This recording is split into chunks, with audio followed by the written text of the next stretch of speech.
All right. Good morning, everyone. Dan Bates, President and CEO of the Greater Hamilton Chamber of Commerce. And we are thrilled that you could join us this morning on Coffee and Conversations.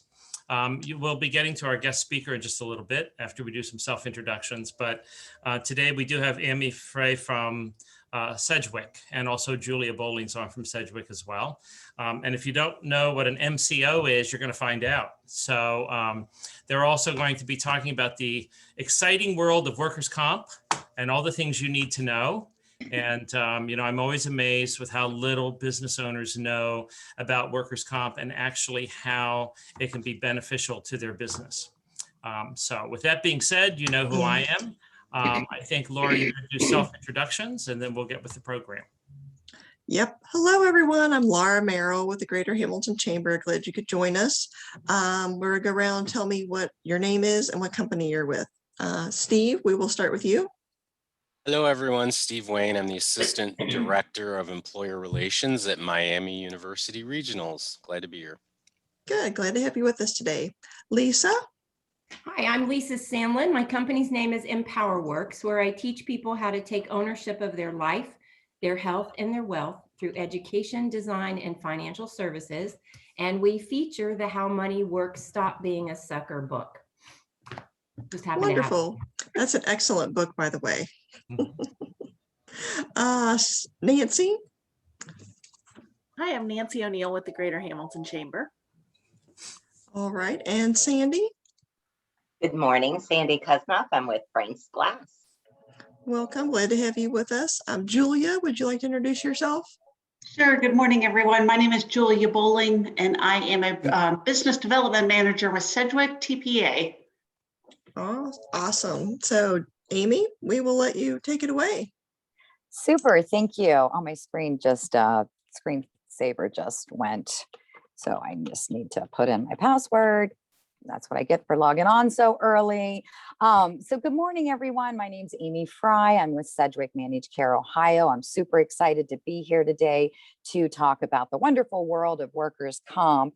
As was alluded to earlier, I've been in workers' comp since 1993. Just to give you a little bit of a background, I started with an employer handling the workers' compensation, moved to Cincinnati, Hamilton, actually, and started working for a provider, an orthopedic group that had 15 doctors, and I did all the workers' comp then. And then I moved over to the third-party administrator.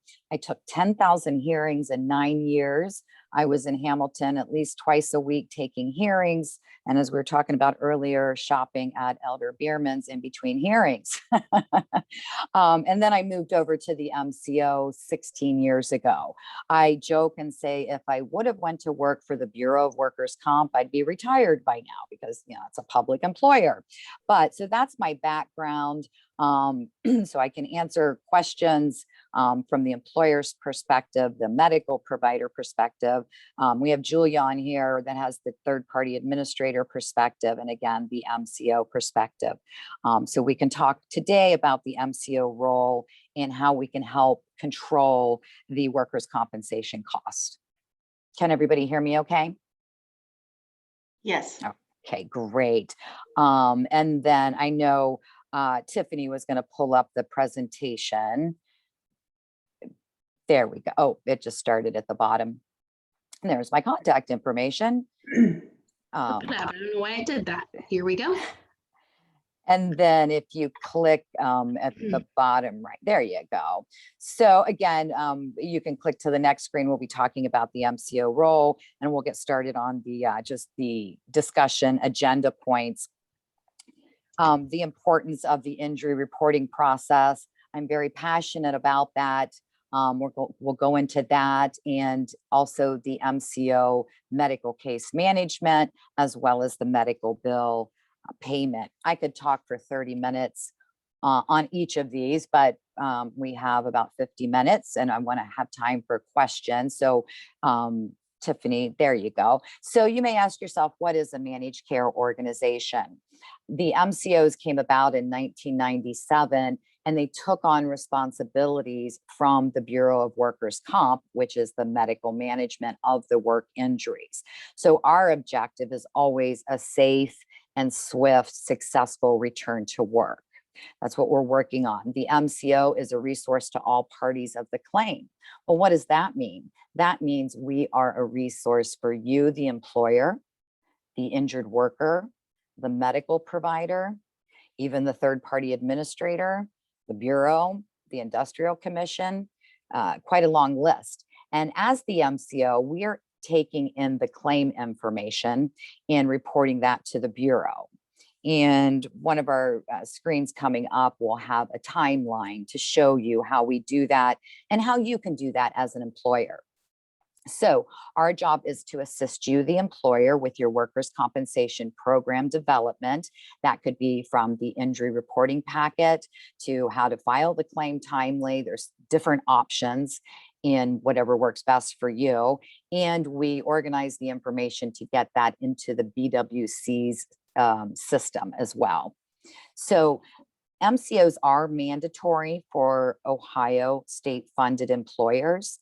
If you haven't, if you're a new employer and you haven't picked an MCO, the Bureau will randomly assign you one. But this is open enrollment, and I have a slide on that, and we'll talk about that later. So again, you are required to have a MCO, and we're paid by the Bureau based on a percentage of your premiums and our performance. So we can move to the next slide. So again, injury reporting, we really want you to be proactive and be prepared. So your MCO can help you with being proactive. I like to be proactive versus reactive. So how can you do that? You would have your injury reporting packets. Your employees will know what to do when an injury happens. I always tell employers that at new hire orientation is a good time to say, hey, if you have an injury, our policy says to report it right away, report it at the end of the day. Here are the medical providers we've connected with, the occupational health facility, and that way they know what to do. And everybody's accountable, from the injured employee to the supervisor or the manager. When an injury happens, we want you to collect as much information as possible when the facts are fresh, is what I like to say. And early reporting is key, because the sooner you can report the injury, the sooner the injured worker can get the medical treatment that they need and get back to work, get back to their normal life.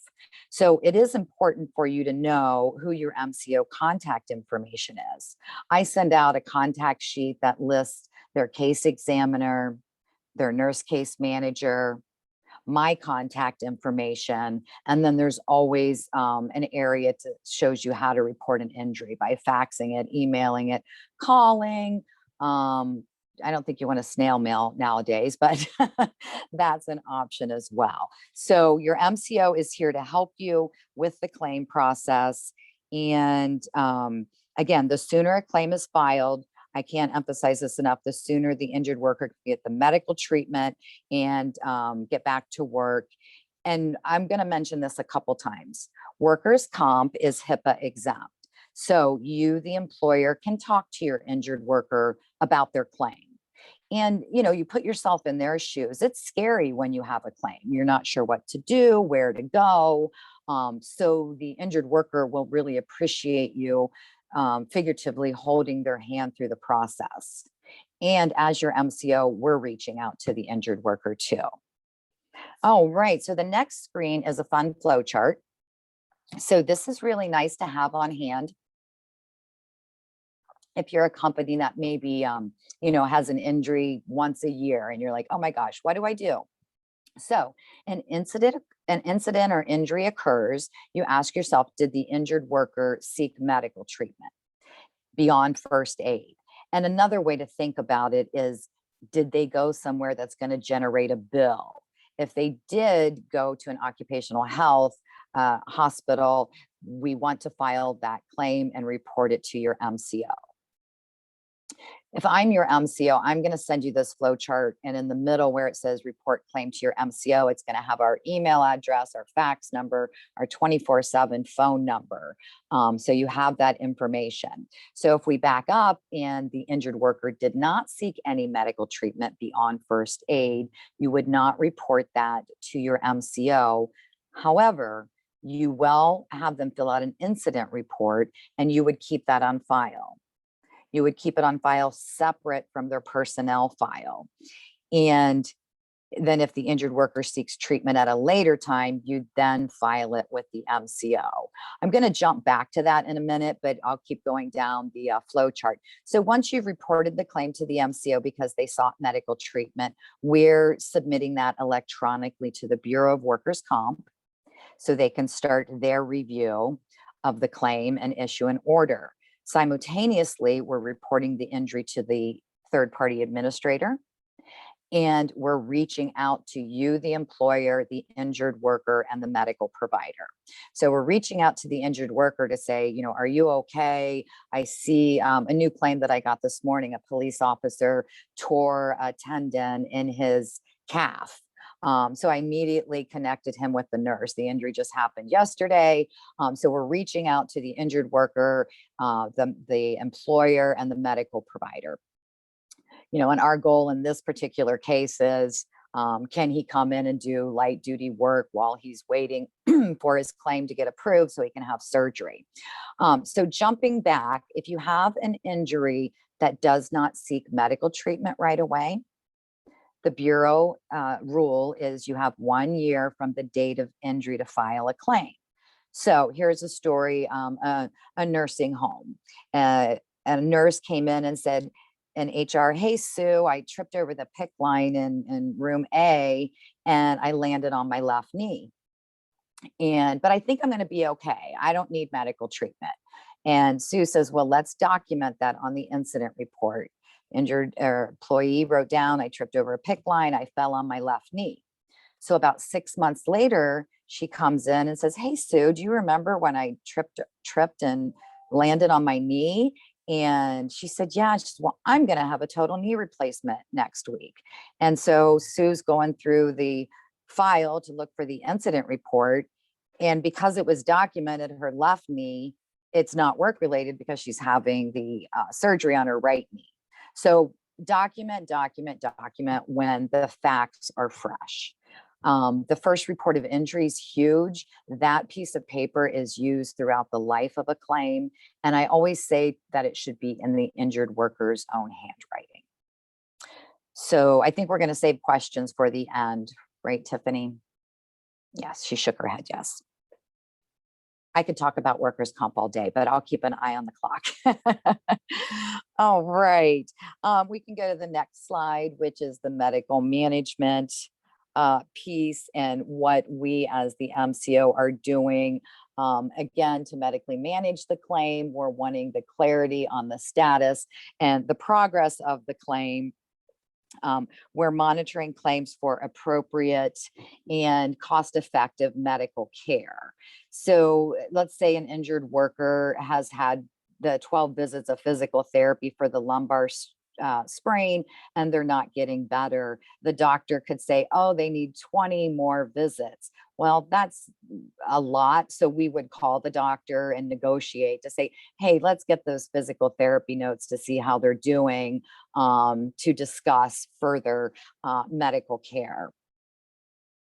And authorizing appropriate treatment based on the injury and the allowances. So if a doctor requests physical therapy for the shoulder and the claims allowed for the shoulder, of course, we would approve that as the MCO. But if it came in for physical therapy for the knee, but the claims only allowed for a shoulder, then that would be an issue. So those are the things that we're looking at. As your MCO, we're paying the workers' compensation medical bills, including the prescription or excluding the prescriptions.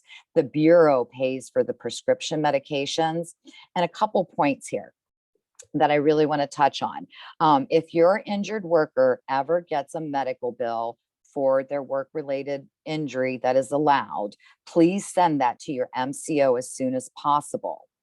the most of the problems that I see with billing is when an injured worker is taken by a squad or an ambulance. The ambulance is always separate from the hospital in regards to billing, and they'll bill the injured worker, and the injured worker gets the bill and thinks, oh, that's workers' comp. And then they throw it out, throw the bill out thinking that'll get paid. And then 6 months later, the injured worker is sent to collections. Sorry, this is what you get when you Zoom on your phone and somebody calls.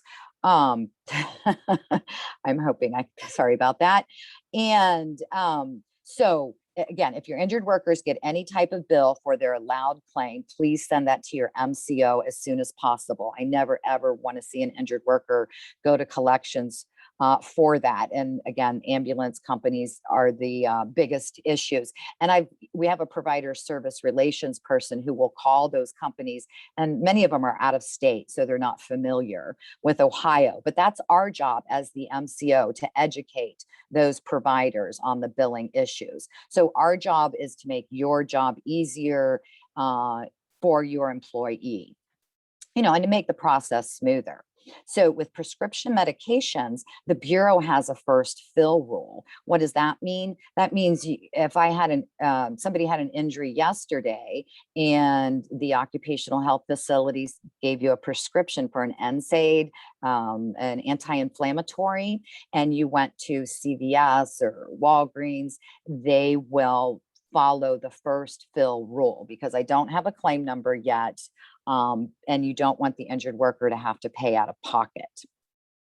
If they do pay out of pocket, ask them to keep the receipt for the prescription and reach out to your MCO for a form. It's a BWC form called the C-17 that you can get reimbursed for.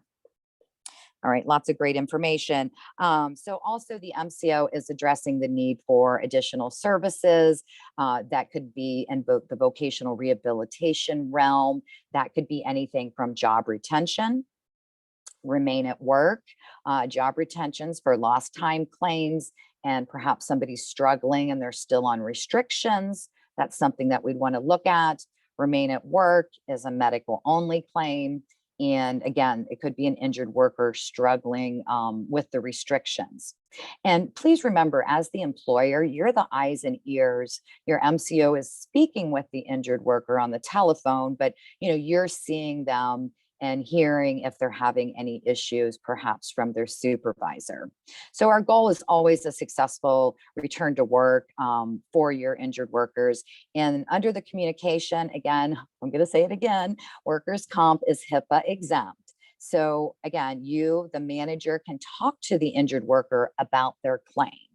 And also, you may know something that the MCO doesn't know. Perhaps the injured worker had a total knee replacement the year before, unrelated to the injury, but could be struggling from that. They have diabetes. That could be a barrier to recovery.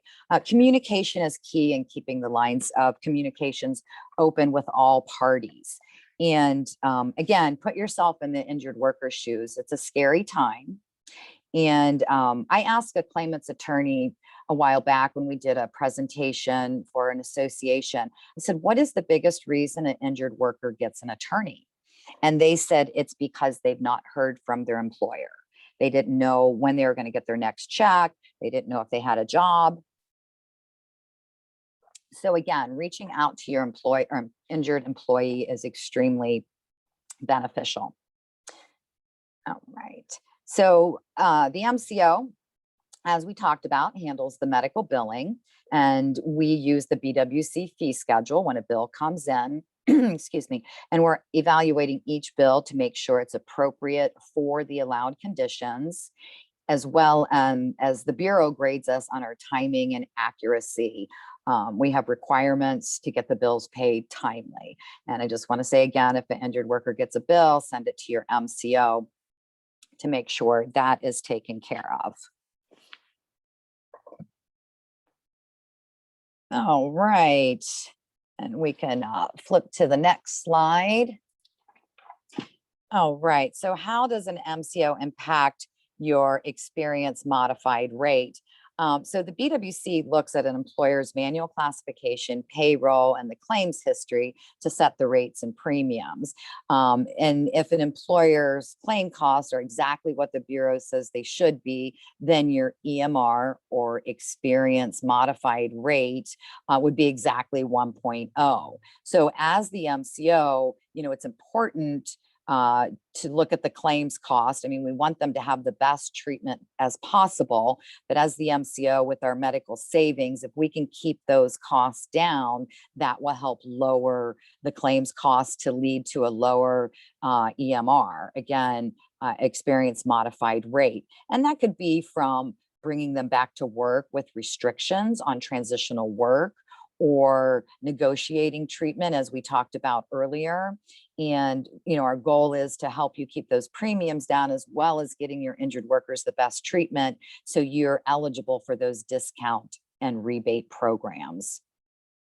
So again, that's the key for us, your MCO, to get the clarity on the treatment, what's the doctor's plan, and the return to work process. Again, coming back to work with restrictions if possible. We like to call it transitional work nowadays. I know I started in the 90s. In the 90s, we called it light duty, then we called it modified duty, and we like to call it transitional work. So you're transitioning back to full duty. And please know that the statistics show that the longer somebody is off work, the more difficult it is to get them back to work. I used to say that they get the Oprah Winfrey syndrome, but she's not on anymore. So I'm not sure what's on at 4 o'clock anymore, but you're sitting in that recliner, you're not getting dressed, you're not going to work. So as an employer, if an injured worker has restrictions, let's look at productive work that they could do by coming back to work. If it's a manual job, a heavy manual job, perhaps they could come in the office, pending on what the restrictions are, and answer the phones. That's what your MCO and your TPA will help you with on those options. And again, workers' comp is HIPAA exempt. I think that's 3 times. I'm good. So you want to engage with your injured employees. And when I worked for a large wood manufacturing company, I brought physicians to the facility. So they could see what my employees were doing. Some were lifting lumber, some were repetitively stapling the wood together. We made bird feeders, cedar bird feeders. And I have another story. I had one injured worker that hurt his back, and he went to an ortho, and the ortho said he's off of work because he makes gazebos. I called that doctor and I said, "Doctor, we make 1-foot cedar gazebos." He could actually sit and do that work. But again, the doctor didn't know. He thought he was making the gazebos that we see in the park, right? So he took him off work. Hence, the communication is key, as well as I want to touch on job descriptions and job analysis. And if you have questions about those, we can talk about those as well. So again, engaging with the employer as well as the treating physician. As the MCO, that's our job to engage with the physician. But this was the 90s, and I just reached out to the doctor anyway because I wanted to get my injured worker back to work. And I was successful in doing that. All right, we can go to the next screen. So Sedgwick Managed Care, Ohio, we have some statistics on our exceptional performance in the cost driving measures. Again, the Bureau grades us on our return to work effectiveness, and Sedgwick MCO is outperforming other MCOs in the average lost days per claim by over 13%. And then in the initial claim reporting, an organization that we started off this presentation with, how the importance and how passionate I am about getting those claims reported right away. We are outperforming the other MCOs in our Frey timing. Frey is first report of injury by 8%. And then in our Frey turnaround time, which is by 14%. So again, early intervention puts everybody on the right path and gets the claim started and on the path to recovery. Before I touch on the medical savings cost, when a claim is reported as your MCO, as I said, we're reaching out to all parties. We're gathering that medical documentation. The Bureau typically they have 28 days to issue an order on the claim, but I've seen in my almost 30 years experience that they get an order out typically in 7 to 14 business days. Now, that's if we've been able to gather the medical documentation by then. So, that will help the claim progress smoother. The sooner the order's out, you can get with your third-party administrator to make sure the order's appropriate in case they need a surgery or something along those lines.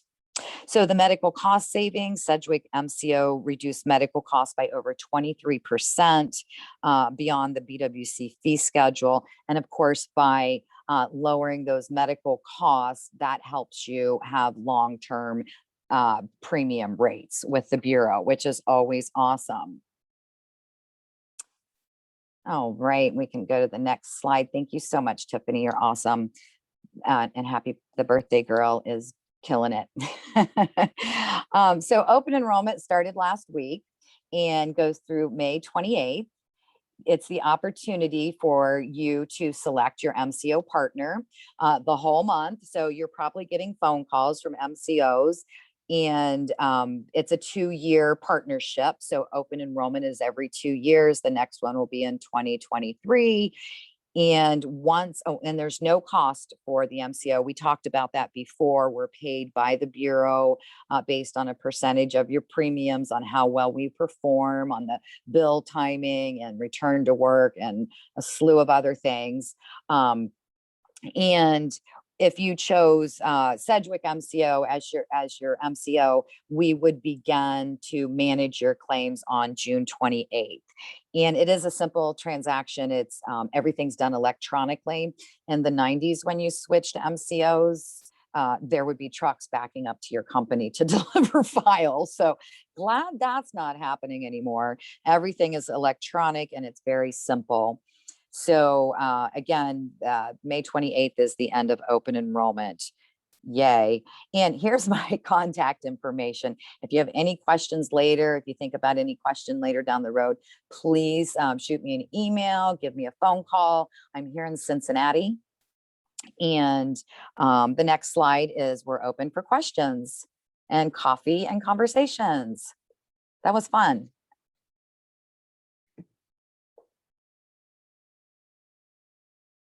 Any questions pop up, Tiffany? I have a question I'll start with, Amy.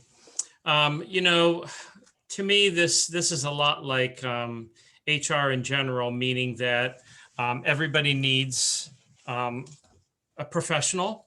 If they don't have one on staff, they need to be consulting with someone. We find that 50% of the businesses have no connection to an HR professional, which is very frightening.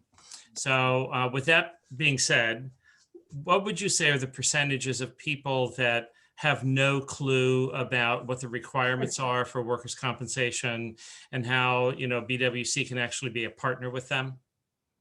That's a great question. The larger employers have experience. It's Right. the smaller employers. Right. Like you said, it's a perfect HR connection. We handle workers' comp 8 hours a day. Most of these smaller companies are doing 25 other things, right?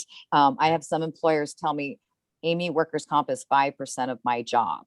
And I always say, my goal is to make your job easier. So percentage wise, I'd say, for the smaller employers, it's up there. It's really high where they don't have that partnership and that resource, and it's there for them basically for free. So, connect with your MCO. Remember, that's all they do all day long is workers' comp. They can make your job easier. And our main focus is helping your injured employees. And Dan, I would also throw in, just to reiterate, that's the kind of the value of working with having a strong partner like we have, just because, we offer those seminars. We're constantly sending out monthly newsletters and webinar links for, all size employers. And I would even say that there's a fair number of medium-sized employers that they might have one claim a year. And when they do, they have to go through the whole process again of what do I do? Who do I go to? Where we say that's, again, you have Amy's contact, you have my contact information. I'm probably not going to know the details of a claim, but I know who to go to. Right. I guess my point is, it's one of those services that, businesses really need, and they just don't know it until Exactly. they have a claim, and then they're in trouble. Right. So I don't know if there's any thoughts with marketing, like, you need us, you just don't realize it type of thing. Because as soon as you say Bureau of Workers' Comp, everybody's like, oh, I don't want to talk to them. And in Ohio, being from another state, I see the difference. Being in Ohio, it's so different.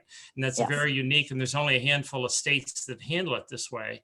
And actually, employers don't realize that Ohio has a really beneficial system for the employer.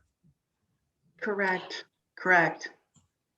So I don't know how I'm just kind of throwing that out there, and, hopefully other people will watch this later and they'll look into it, because it's, what you guys do is provide a great service. And I'm not just saying it because you're on here, but it also, BWC really can be a great partner with businesses, and they treat it like an investigative, bureaucracy where, oh, I don't want to talk to them. So, and the more they talk to them, the less likely they are to get in trouble.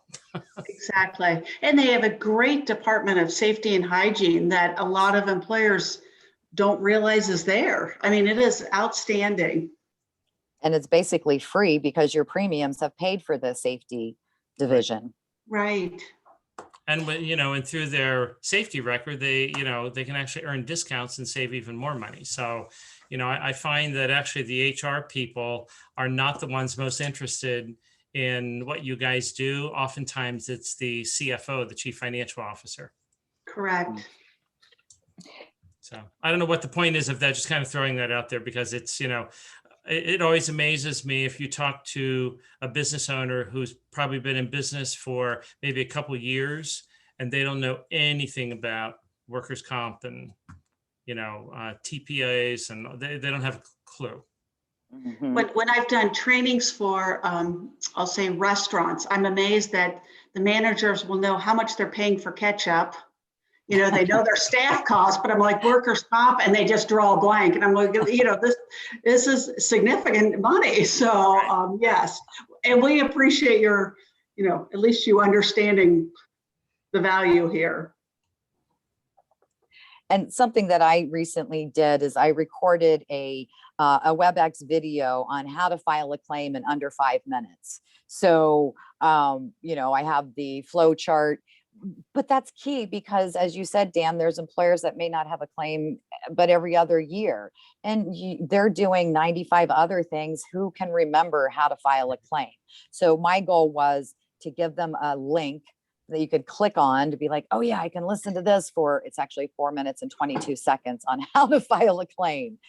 Again, just want to make everybody's job easier and be a resource for everyone. Amy, is that something that you can share with us so we could put that out on our e-newsletter or something like that? Sure, Or- I'd love to. Yeah. Okay. Great. I know how important everyone's time is. I really appreciate this opportunity this morning to talk about workers' comp. Julia and I have a lot of experience, probably 50 years between the both of us. Sorry, I hope I didn't date you there, Julia. Oh, no. Oh, that's excellent. Well, thank you. Yes, we're always happy to help. And again, the Bureau is interesting. They're monopolistic. We're monopolistic here in Ohio. So as a state-funded employer, that is your only option, is the Bureau of Workers' Comp. And it can be confusing, but that's what we're here for, to help you and your injured employees understand that. That's awesome information, Amy. Would you please give us your contact information? How would you like people to contact you? Do you prefer email or? phone? Emailing is great, and you can call me. The contact information was on my presentation, but my email address is Frey, so FREYA at sedgwickmco.com.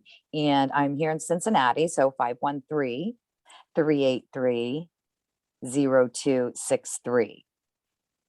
Okay, we Yeah. will go ahead and add that when we put the video out. Share that with anyone who has any questions. So anybody else have any other questions for Amy or Julia today? All right. Well, we thank you. We appreciate you two taking time. Well, Okay, thank well, you. thank you. Have a great day. You too. We'll be back in 2 weeks, so May 25th, and we will have feature John Kirk with Graydon. He's going to be discussing the new COBRA subsidy guidance. I'm sure it'll be much more exciting than it sounds. It's actually an extremely important thing for businesses to know. So it's kind of like the whole Bureau of Workers' Comp thing. It's not the flashy, but it's definitely important for every business to know. So we will see you all back here in a couple weeks. This was a great presentation. Thank you. Yes, Thank you thank for the you. you. opportunity. Thanks.